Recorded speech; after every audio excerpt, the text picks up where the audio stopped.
Bienvenidos a un nuevo video de anatomía. En esta oportunidad estaremos revisando las articulaciones que conforman el esqueleto axial. Dentro de los contenidos que estaremos tratando en esta lección están las articulaciones de la columna vertebral, las articulaciones del tórax y la articulación temporomandibular. Bueno, para comenzar vamos a revisar las articulaciones de la columna vertebral en general, donde estaremos viendo la articulación intervertebral, representada por el disco intervertebral, las articulaciones interfacetarias y la sindesmosis para reforzar la unión intervertebral, donde encontraremos algunos ligamentos como los ligamentos longitudinales, amarillo, interespinoso y supraespinoso. Los cuerpos vertebrales se encuentran unidos entre sí por un fibrocartílago llamado disco intervertebral, el cual va a actuar como un verdadero ligamento intervertebral. Este tipo de articulación es una articulación de tipo cartilaginosa secundaria. Este disco está conformado principalmente por dos regiones. Una región central, llamada núcleo pulposo, la cual tiene una consistencia gelatinosa, ya que está compuesta de fibras de colágeno tipo 2 y reticulina, más glicosaminoglicanos saturados en agua. Y una segunda región que de hecho rodea el núcleo pulposo, que se llama anillo fibroso, el cual está constituido por laminillas de colágeno tipo 1 y tejido elástico, que envuelven al núcleo pulposo como verdaderos anillos de cebolla. Como había mencionado anteriormente, el anillo fibroso está compuesta por laminillas de fibras de colágeno tipo 1. Estas laminillas tienen una orientación más o menos oblicua, que va de capa a capa alternada en direcciones opuestas entre sí. De hecho, esto hace que en el anillo fibroso yo pueda observar dos regiones. Una región interna que llamaremos anillo fibroso interno, donde tenemos fibras que se encuentran en una dirección un poco más oblicua y el tejido es un poquito más laxo, y una zona externa o anillo fibroso externo, cuya inclinación es más vertical de las fibras y es mucho más rígido. La capa más externa del anillo fibroso externo se encuentra en contacto con la cápsula neurovascular y por lo tanto va a estar inervada. El disco intervertebral se encuentra separado de los cuerpos vertebrales a través de placas de cartílago hialino llamadas placas terminales. Estas placas terminales lo que van a hacer es revestir la superficie superior e inferior de los discos que están en contacto con el disco intervertebral. Además, los cartílagos van a tener poros a través de los cuales se va a poder nutrir el disco intervertebral, que es avascular, como a través de un mecanismo de imbibición. La imbibición se produce gracias a que los capilares que se encuentran en el hueso subcondral, es decir, el hueso que está debajo de la placa terminal, van a difundir agua y nutrientes hacia el disco gracias a las fuerzas hidrofílicas del núcleo pulposo, que van a traer líquido y durante la carga de peso van a expulsarlo hacia afuera, en este caso desechos metabólicos. A su vez, el disco intervertebral se ancla a ambos cuerpos vertebrales a través de las fibras de Charpey. Estas son prolongaciones de las fibras del anillo fibroso que se atraviesan las placas terminales y se mezclan con las fibras del periósteo de ambos cuerpos vertebrales. Y finalmente, rodeando la capa externa del anillo fibroso externo se encuentra la cápsula neurovascular, la cual va a aportar con la nutrición y la inervación de nuestro disco, al menos en la periferia. ¿Cuáles son las funciones, por lo tanto, que tiene el núcleo pulposo y el anillo fibroso en el disco intervertebral? Primero, el núcleo pulposo permite la nutrición del cartílago a través del proceso de inhibición. Esto es gracias a que el núcleo pulposo contiene glicosaminoglicanos que son hidrofílicos y que atraen, por lo tanto, agua y nutrientes desde los capilares del hueso subcondral de ambos cuerpos vertebrales hacia el interior del disco. Y al mismo tiempo, el núcleo pulposo, al no deformarse, al ser comprimido, es capaz de transmitir las fuerzas que vienen, ¿cierto?, en forma axial por la columna y también permite su correcta ecualización. Ahora, esto de la transmisión y ecualización de las fuerzas se logra gracias también a la función del anillo fibroso, que de hecho contiene el núcleo pulposo, que tiene la tendencia a hincharse de líquido y a deformarse, y esto lo impide su deformación y cambios de volumen, y eso va a permitir en sí mismo la ecualización y la transmisión de las fuerzas. Además, el anillo fibroso, a través de las fibras de Charpey, va a permitir la estabilización de los cuerpos vertebrales entre sí, evitando así el exceso de movimiento. Para reforzar la unión entre los cuerpos vertebrales vamos a tener principalmente dos ligamentos que son anchos. Primero, el ligamento longitudinal anterior, el cual une los cuerpos la cara anterior y en algunos casos las caras laterales de los cuerpos vertebrales entre sí, y también los discos, comenzando desde el proceso basilar hasta terminar en la cara anterior de la segunda vértebra sacra. Este ligamento está compuesto por dos capas. Una capa de fibras más profundas, que son de hecho las que se unen al cuerpo vertebral y sobre todo a los discos intervertebrales, y una capa de fibras superficiales que de hecho conectan varios cuerpos vertebrales entre sí en forma continua. Este tipo de articulación va a ser una unión de tipo fibrosa sin desmosis por presentar fibras largas. Posterior a los cuerpos intervertebrales, estos van a estar unidos a través del ligamento longitudinal posterior. Este es mucho más delgado que el longitudinal anterior y va desde el borde anterior del foramen magno hasta la base del coxis. También va a presentar dos capas o planos de fibras, un fascículo que es profundo, que de hecho va a tener también prolongaciones hacia los discos intervertebrales en su zona más lateral, y un fascículo superficial que va a ser el que va a conectar mayormente distintos vértebras o cuerpos vertebrales entre sí. También va a ser, por lo tanto, una unión tipo fibrosa sin desmosis. Luego vamos a tener las articulaciones interfacetarias, que son las articulaciones sinoviales que unen las facetas de una vértebra con otra. Recordemos que las facetas son las superficies articulares que presentaban los procesos articulares superiores e inferiores para poder contactar las distintas vértebras entre sí.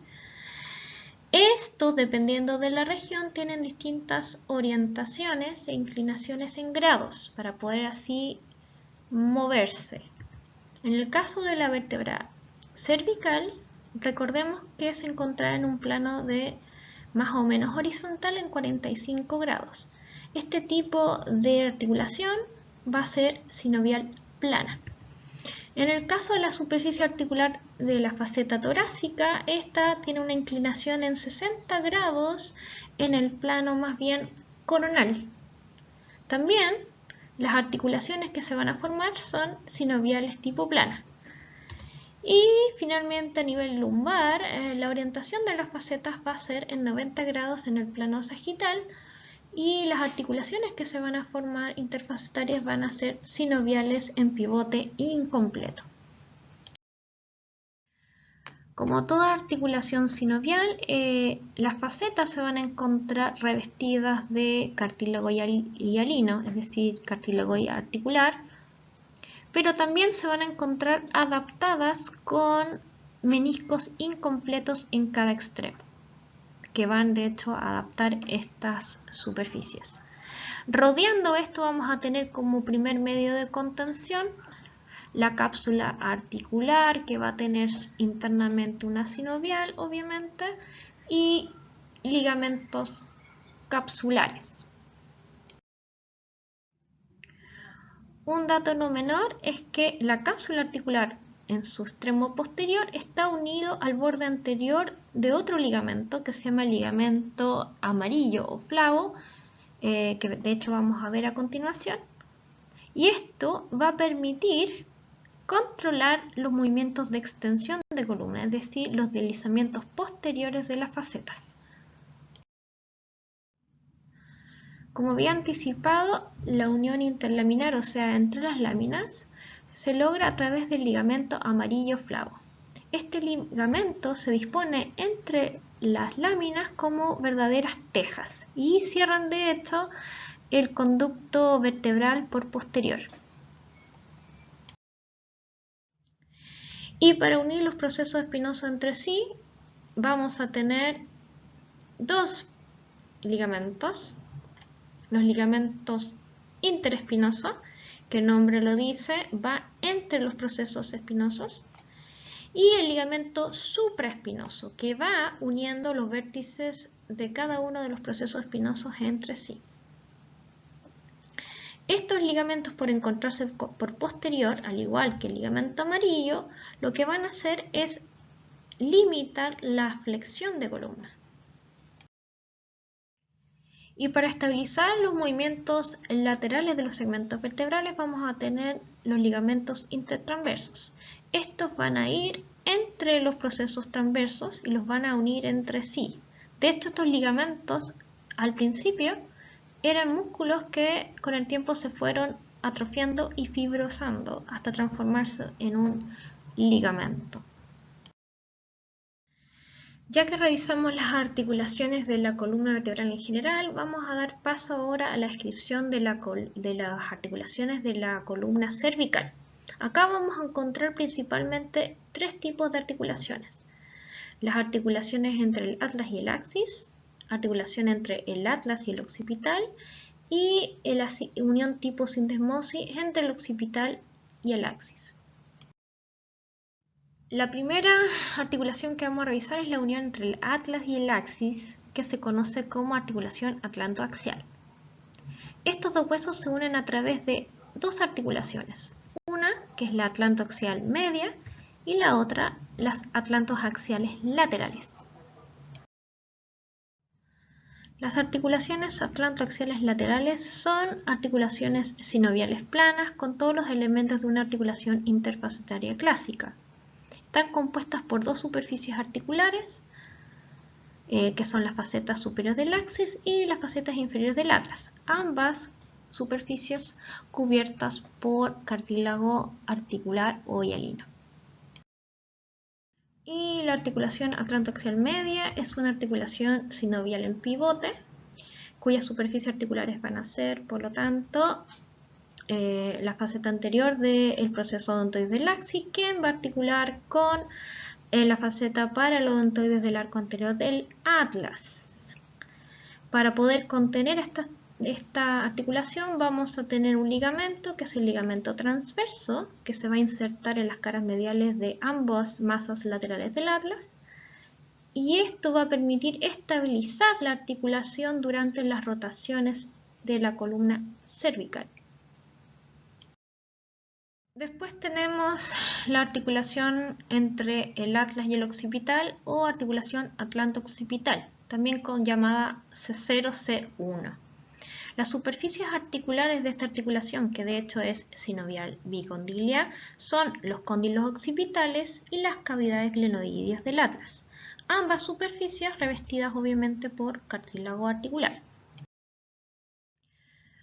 Como es una articulación sinovial bicondilia, en ella se van a poder permitir 2 grados de libertad de movimiento.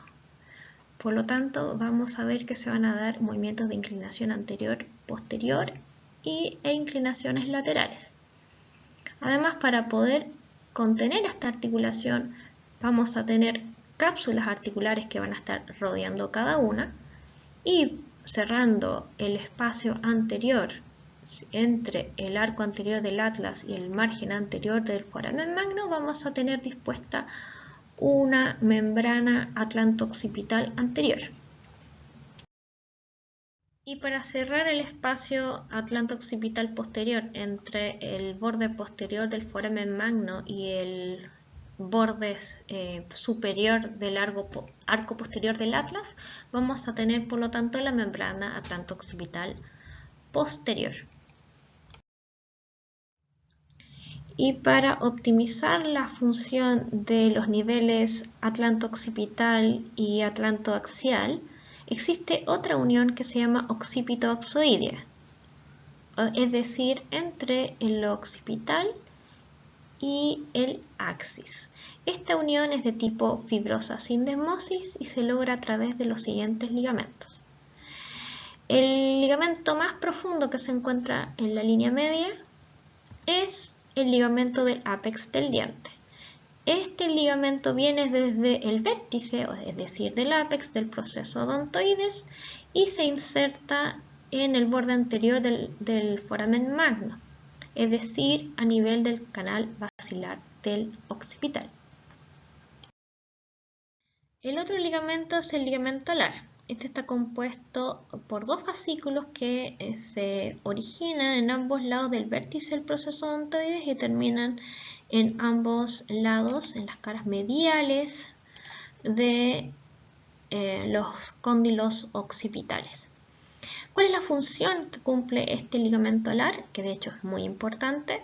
Cuando el atlas rota sobre el axis, el occipital, por tensión de estos ligamentos, se encuentra forzado a acompañar al atlas en estos movimientos. De lo contrario, se provocaría una subluxación atlanto-occipital que podría ser fatal. Posterior al ligamento del ápex y el ligamento alar, tenemos un ligamento en forma de cruz que se llama ligamento cruciforme. Este se forma a partir de la unión entre el ligamento transverso que antes vimos con el fascículo longitudinal superior o transverso occipital que emerge desde el ligamento transverso y se dirige al borde anterior del foramen magno del occipital, y el fascículo longitudinal inferior o transverso occipital que va desde el ligamento transverso a anclarse a la cara posterior del cuerpo del axis. Y el ligamento que se encuentra más posterior es un ligamento ancho en forma de membrana que se llama membrana tectoria. Se llama así porque forma una tienda sobre los ligamentos antes descritos. La membrana tectoria se inserta primero en el borde anterior del foramen magno, y desde ese punto se dirige hacia el cuerpo posterior, la superficie posterior del cuerpo del axis, para luego continuarse como ligamento longitudinal posterior. Y el último ligamento especial de la región cervical es el ligamento nucal, que en realidad es el ligamento supraespinoso en la región cervical.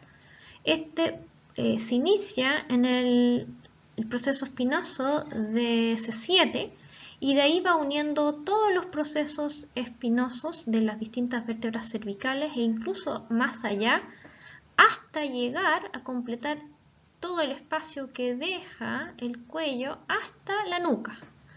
En el occipital se va a insertar en la cresta occipital externa y protuberancia occipital externa, y también en el tercio medio de la línea nucal superior. Bueno, y acá tenemos el resumen en un corte sagital a nivel cervical para poder ver los distintos ligamentos que vimos antes.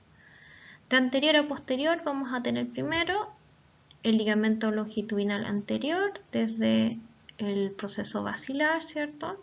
Uniendo todos los cuerpos vertebrales por anterior. Luego, la membrana atlanto-occipital anterior entre el atlas y el occipital. Debajo, entre el atlas y el axis, vamos a tener la membrana atlanto-axial anterior.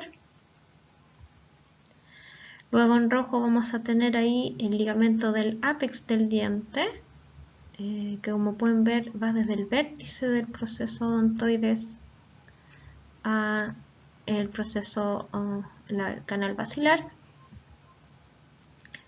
No vamos a tener los ligamentos alares, por lo tanto posterior a estos ligamentos vamos a tener parte del ligamento cruciforme acá, primero el longitudinal, fascículo longitudinal superior, el ligamento transverso cortado con su ligamento longitudinal inferior, formando así el ligamento cruciforme como había dicho antes.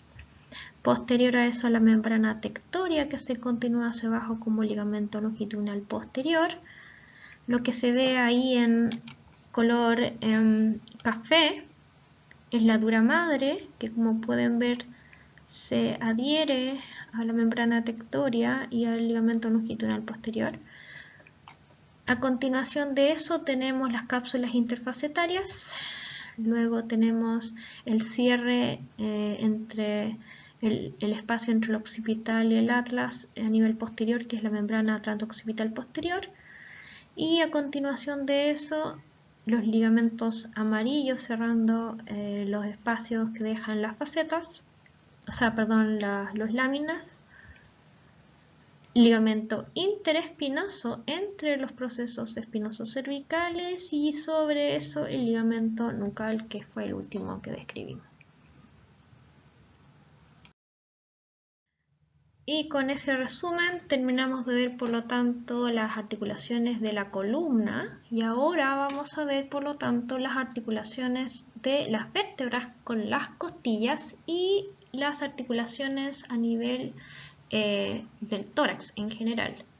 Acá vamos a ver entonces las articulaciones costovertebrales, o sea, entre las vértebras con las costillas. Vamos a ver las articulaciones entre el esternón y los cartílagos articulares y las articulaciones de las costillas con sus propios cartílagos costales.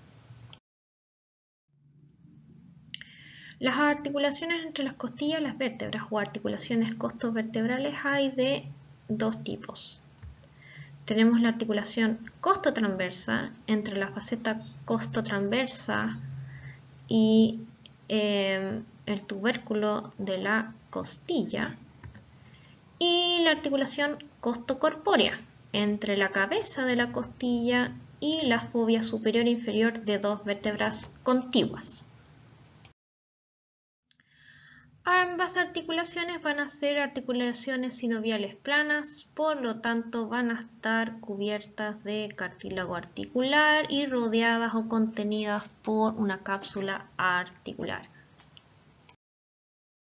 Además, la articulación costovertebral, llámese costocorpórea, va a tener como medio de contención primero un ligamento que se llama intraarticular de la cabeza de la costilla, que de hecho va del vértice de la cabeza de la costilla hasta el disco intervertebral que le toca, de los segmentos adyacentes, y rodeando y reforzando la cápsula articular, el ligamento radial de la cabeza de la costilla, que de hecho va a rodear el contorno de las superficies articulares. En el caso de la articulación costotransversa vamos a tener tres ligamentos. Uno que se llama ligamento costotransverso lateral o posterior, por la ubicación que tiene. Va desde el vértice posterior del proceso transverso hasta el tubérculo costal, o sea, el tubérculo en la costilla. Luego vamos a tener el ligamento costotransverso per se, que va a ir de la cara posterior del cuello de la costilla hasta la cara anterior del proceso transverso de la vértebra adyacente. Y el tercer ligamento es el ligamento costotransverso superior, que como el nombre lo indica va del borde superior del cuello de la costilla hasta el borde inferior del proceso transverso de la vértebra suprayacente. En cuanto a las articulaciones del tórax por anterior, vamos a tener de tres tipos. Vamos a tener las articulaciones esternocondrales entre el esternón y los cartílagos costales, las articulaciones costocondrales entre los cartílagos costales con su respectiva costilla y las articulaciones que se dan entre el séptimo cartílago costal y los cartílagos de las costillas falsas, que son intercondrales. En el caso de la primera articulación esternocondral, esta va a ser una articulación tipo cartilaginosa primaria porque el cartílago hialino se va finalmente a osificar al manubrio esternal. Sin embargo, de la segunda a la séptima articulación esternocondral van a ser articulaciones tipo sinoviales planas y que se van a dar obviamente solo en las costillas verdaderas. Y entre las articulaciones ahora intercondrales, estas se van a dar entre los cartílagos costales de la sexta con la séptima y de la séptima con el resto de los cartílagos de las costillas falsas, o sea, de la octava hasta la décima. Y estas articulaciones van a ser también sinoviales planas, al igual que las esternocondrales de la segunda a la séptima. Y finalmente todas las articulaciones costocondrales van a ser cartilaginosas primarias. En el caso de las articulaciones esternocondrales de la segunda a la séptima costilla, estas articulaciones, como son sinoviales planas, se van a parecer bastante a las articulaciones costovertebrales tipo costocorpórea, es decir, la articulación va a estar contenida a través de una cápsula articular que va a rodear la articulación y en su interior va a haber un ligamento intraarticular y reforzando la cápsula van a ver un ligamento radiado anterior y posterior.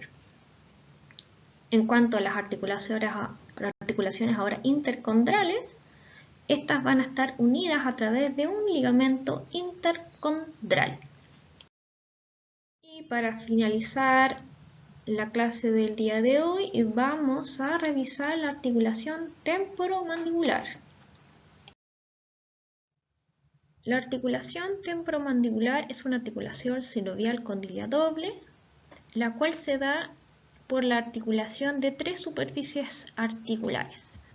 Primero tenemos el temporal, que va a aportar con la fosa mandibular y un cóndilo temporal, que deben articular con el cóndilo de la mandíbula.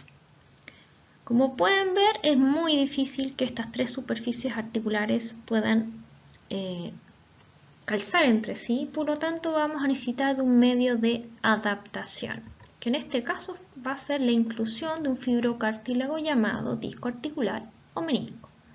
Este va a dividir la cavidad interna en una porción supra y una porción inframeniscal, que están aquí representados en verde. Como medio de contención primario, esta articulación va a presentar una cápsula articular, la cual se va a insertar en todo el contorno articular, primero a nivel del temporal y luego en la mandíbula a nivel del cuello. Además, esta cápsula se va a ver reforzada por los ligamentos temporomandibulares lateral y medial, que de hecho van a reforzar medial y lateralmente la articulación. Y para reforzar aún más la articulación vamos a tener ligamentos a distancia, que van a ser el ligamento esfenomandibular, que va desde la espina del esfenoides hasta la língula de la mandíbula. Vamos a tener el ligamento estilomandibular, que como la palabra lo dice viene del proceso estiloides hasta el gonion de la mandíbula. Y finalmente el ligamento pterigomandibular, que va desde el gancho de la lámina medial del proceso pterigoides hasta la línea oblicua interna por detrás del último molar. En esta articulación se van a dar principalmente tres tipos de movimientos. Primero va a ser los movimientos de apertura o cierre, que es equivalente a decir la apertura sería el descenso de la mandíbula y el cierre el ascenso de la mandíbula. También tenemos la propulsión, también conocida como protrusión, y retropulsión o retrusión, donde la propulsión sería llevar la mandíbula hacia adelante y la retropulsión llevarla hacia atrás. Y las lateralidades derecha e izquierda, también conocidas como lateralidades centrífuga hacia afuera y centrípeta cuando se vuelve a la línea media. Y con esto damos por finalizada entonces la revisión de las articulaciones del esqueleto axial. En un próximo video vamos a estar revisando ahora las articulaciones del esqueleto appendicular superior. Así que nos vemos en un próximo video y gracias por tu atención.